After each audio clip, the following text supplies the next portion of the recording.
just wanted to talk about my granny for a moment because I started thinking about it, and my cousin, she doesn't remember me because the only time I met her, she was like 2 years old. So I know she probably doesn't remember Granny either because I met my cousin when our grandmother died. And I think that maybe her perspective on life might be a little different had she been able to grow up knowing Granny. Couple few funny things first, every day there were three things Granny always did. She had her morning coffee, which had to be Folgers, all she drank. Um, and she had her cigarettes. She smoked Moors. And then we had to play the cassette tape on the cassette player. Not sure if you know what those are, cuz, but basically how we used to listen to music long before the digital age. Anyway, and we would listen to Lee Greenwood singing "I'm Proud to Be an American." And the only thing that Granny was more proud to be than an American was a Christian.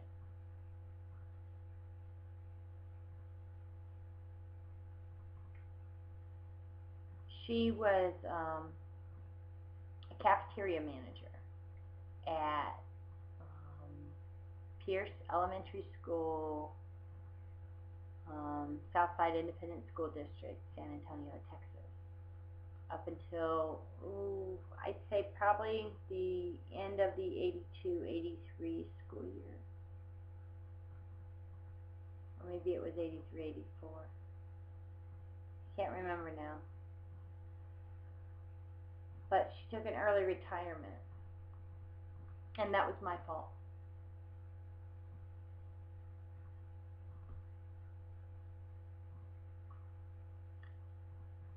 She saved my life.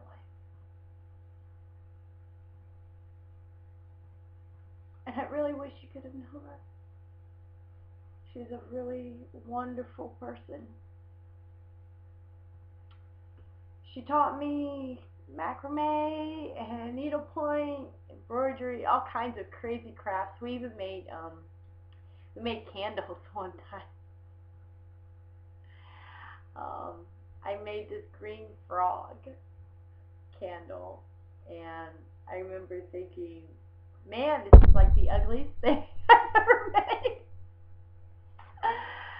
But no, I beat that, you see, because then I got to play with some Play-Doh, or I think it was salt dough. We were making salt dough sculptures out of, and I made this really ugly ashtray. But at the time, I thought, wow, her favorite colors are purple and green, so I thought it would be cool to put them together. Well, my artistic intuition didn't come until a much later age. So I made this giant ashtray in the shape of an F, like half purple and half green, and they were both really dark shades. And oh, she used it. Um, she loved mounting butterflies. She she had the little flowers and stuff, and she mount the real butterfly on there, and the glass globe would go over top of it and seal it. And every year we used to fill up the hummingbird feeders and watch the hummingbirds come in.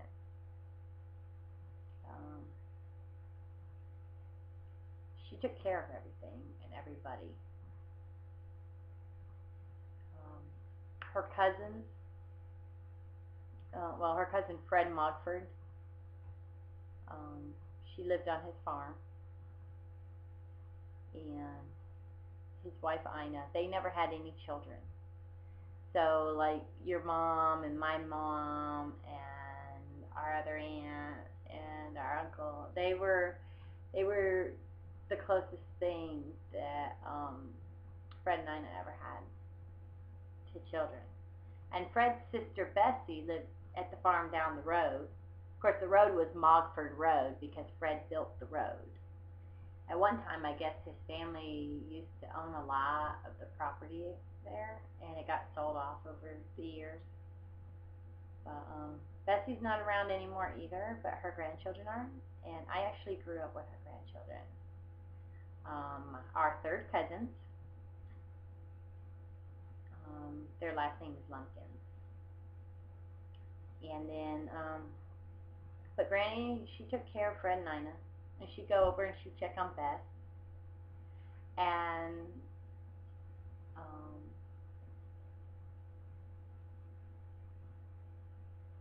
I know that she went out to visit you guys when you were born, and she helped take care of you too. Um, you and Trishy. I don't even. She probably doesn't go by that anymore. Rachie and Trishy. That's how I always knew you guys. Granny used to write to me constantly. I moved in with my dad when I was about 13. Granny came to me. She said, "I can't take care of you anymore. So you're either gonna have to find a way to live with your mother, or you're gonna have to find a way to get to your father." And Granny did not like the way that Bonnie would not allow us to contact our father. So Granny would take us all the time on these walks to the store. Now we did go to the store, and she'd always get us a little piece of candy or something. But we also went to the payphone, and we would call my dad collect. And that's when I got to talk to my dad. And Aunt Patty actually helped me send out letters before she moved out to California. She would, because if I wanted to send a letter to my dad, Bonnie would have to read it over first, and sometimes if I didn't say what she wanted me to say, I had to rewrite it, and it just kind of sucked. And then another thing Granny did is she taught us responsibility. Nobody lays about the house. That just was not acceptable. If we were out on the farm, it didn't matter if it was summer vacation, weekend break, whatever. You were going to get your butt up, and you were going to do whatever you were told to do. She kept us moving. That woman, she moved so fast. As a little scrawny kid full of energy, I couldn't even begin to keep up with her. But I admired her. She had a strong work ethic, and I think she would be proud that you have that too.